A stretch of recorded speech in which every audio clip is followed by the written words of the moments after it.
चाकू की नोक पर 22 लाख रुपए के सोने चांदी के गहनों और नकदी की लूट करने वाले पिता पुत्र को गोंदिया स्थानीय अपराध शाखा की टीम ने महज 12 घंटे के भीतर गिरफ्तार कर बड़ी सफलता हासिल की है। पुलिस ने दोनों आरोपियों को मध्य प्रदेश के अलग अलग इलाकों से गिरफ्तार किया है। यह वारदात 25 जनवरी की रात गोंदिया शहर से सटे फुलचूर पेठ गांव में हुई।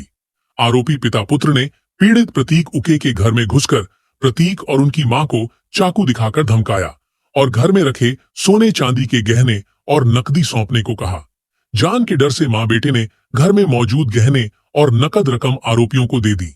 घटना की जानकारी मिलते ही गोंदिया ग्रामीण पुलिस और स्थानीय अपराध शाखा की टीम मौके पर पहुंची और जांच शुरू की।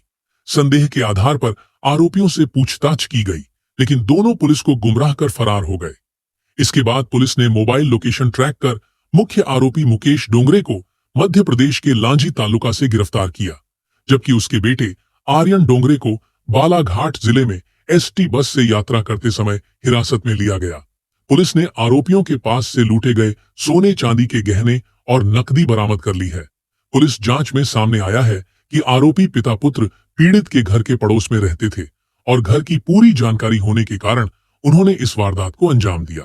पुलिस ने नागरिकों से अपील की है कि वे अपनी निजी जानकारी और घर से जुड़ी सूचनाएं दूसरों के साथ साझा करते समय सतर्क रहें।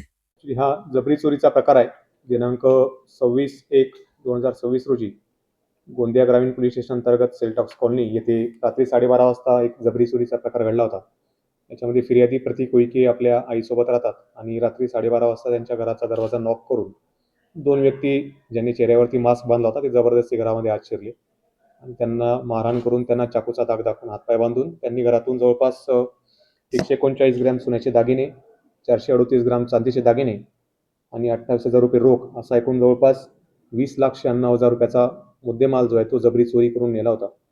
या घटनेची माहिती मिळताच क्राईम ब्रांच आणि लोकल पोलीस स्टेशन यांनी घटनेचा तपास सुरू केला आणि दुसऱ्याच दिवशी सकाळी 2 संशयितांना ताब्यात घेऊन त्यांची घरझडती घेतली असता त्यांची चौकशी केली याच्यामध्ये आणि चौकशीनंतर त्यांना सोडून देण्यात आले, परंतु त्यानंतर पुन्हा एकदा त्यांचे वर्तन संशयास्पद वाटले। त्यांचं लोकेशन करून त्यांना अटक केली असं त्यांनी घटनेची कबुली दिली आणि जवळपास पूर्ण 20 लाखाचा मुद्देमाल त्यांनी काढून दिलेला आहे।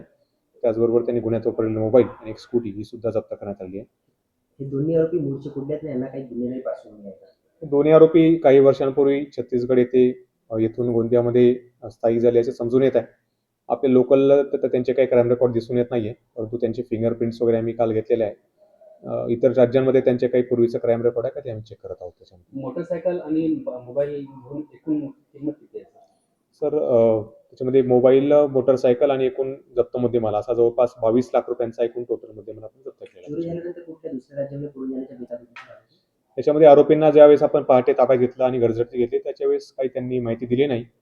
त्यानंतर आपण काही वेळ चौकशी करून त्यांना परत सोडून दिले। त्यानंतर काही वेळाने आपली टीम त्यांच्या घरी पुन्हा एकदा चौकशी करण्यासाठी गेली असता त्यांच्या घरी लॉक लावलेले मिळून आले होते। तर लॉक लावल्यावरती आपला संशय अजून बळावला आणि त्यांचे आपण लोकेशन काढले असता पहिला फिर्यादी तो मध्य प्रदेशमध्ये बालाघाटच्या जवळ त्याचे लोकेशन आले। तर तातडीने आपली टीम जाऊन त्याला रस्त्यावरूनच तेथे ताब्यात घेण्यात आले। तिथे त्याला विचारपूस केली असता त्याने सांगितले की ही चोरी त्याने त्याच्या मुलासोबतच केलेली होती। मुलाचं लोकेशन विचारलं असता त्याने सांगितलं की त्याने मुलाला बस स्टँडवर ड्रॉप केलेलं आहे। तर मुलाचं लोकेशन काढलं असता तो सुद्धा एका बसमध्ये होता, त्याला सुद्धा बसमधून ताब्यात घेण्यात आले। ज्यावेळेस त्याला बसमधून ताब्यात घेतले त्यावेळेस त्याच्याकडे एक पिशवी होती, त्या पिशवीमध्ये हा सर्व मुद्देमाल मिळून आला होता। त्यानंतर मग जी स्कूटी आहे ती त्यांच्या राहत्या घरातून जप्त करण्यात आली। आरोपी हा जिथून चोरी केली त्याच्या बाजूलाच घर भाड्याने राहत होता? बरोबर आहे। आरोपी जे आहे ते फिर्यादीच्या घरापासून जवळच त्यांच्या कॉलनीच्या मागेच राहत होता आणि त्याने फिर्यादीशी काही ओळख सुद्धा वाढवलेली होती। फिर्यादीकडे तो काही दिवसांपासून वारंवार चकरा मारत होता आणि त्यांच्याशी ओळख वाढण्याचा, त्यांची जास्तीत जास्त माहिती काढण्याचा तो प्रयत्न करत होता आणि त्या माहितीमधून त्याला समजले होते की फिर्यादीकडे थोडा चांगला पैसा आहे वगैरे आहे। ते समजल्यानंतरच त्यांनी या घटनेचा प्लॅनिंग केलेलं असं दिसतं। नागरिकांना काय आवाहन करणार आपण? नागरिकांना आम्ही आवाहन करू की आपल्या आसपास जे नागरिक नव्याने वास्तव्यास येत आहेत त्यांची माहिती आपण पोलिसांना द्यावी। त्याचबरोबर आपल्या घरामधील जे काही महत्त्वाची माहिती, संवेदनशील माहिती ती बाहेरच्या अनोळखी व्यक्तींना देऊ नये। जर कोणी संशयास्पद वर्तन करत असेल तर ते तातडीने पोलिसांना त्याची माहिती दिली पाहिजे। त्यांचे बॅकग्राऊंड्स वगैरे आम्ही चेक करू।